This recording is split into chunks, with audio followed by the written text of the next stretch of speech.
Hello. পরিস্থিতি শিখিয়ে দিয়েছিল হিসেব করে চলতে। তাছাড়া আমি তো আর কোনো আম্বানির বাড়ি থেকে বিলং করি না। মধ্যবিত্ত বাঙালি পরিবারে একটু হিসেব করে চললেই ভালো। আর যখন খারাপ সময় দিয়ে পার হয়েছি, তখন খারাপ সময় শিখিয়ে দিয়েছিল কীভাবে হিসেব নিকেশ করে চলতে হয়। আমার অফিসের বাইরেও আমি আরও অনেক কিছু কাজ করি।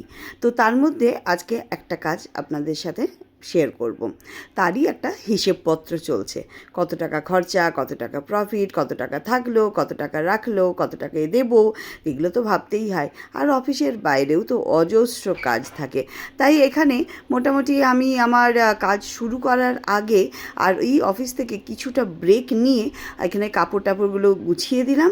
এরপরে যে যার ওয়ার্ড্রপে যে যার কাপড় রাখবে, ব্যাস এইটুকু কাজ আমি করে দিয়েছি। মাঝে সাঝে আবার আমার এই রকম ধরনের খাবার দাবারও খেতে খুব ভালো লাগে।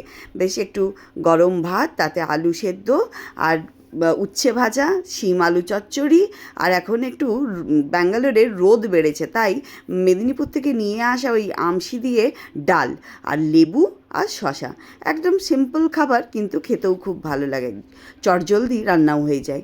আমাকে আজকে বানাতে হবে পাটিসাপটা, তাই খেজুর গুড় ছিল, খেজুর গুড়ের পাটিসাপটা বানাচ্ছি। এইটা বলতেই পারেন অর্ডার ছিল আমার। আমি ক্লাউড কিচেন চালাই, ছোট্ট একটা ক্লাউড কিচেন বলতেই পারেন, সেটা চালাই। তো সেখানে আজকে দিয়েছিলাম পাটিসাপটা। এখনও ঠান্ডা ব্যাঙ্গালোরে রয়েছে, তাই ভাবলাম শেষ পর্যায়ে ঠান্ডা চলে যেতে যেতে আরেকবার পাটিসাপটা বানিয়ে দিই।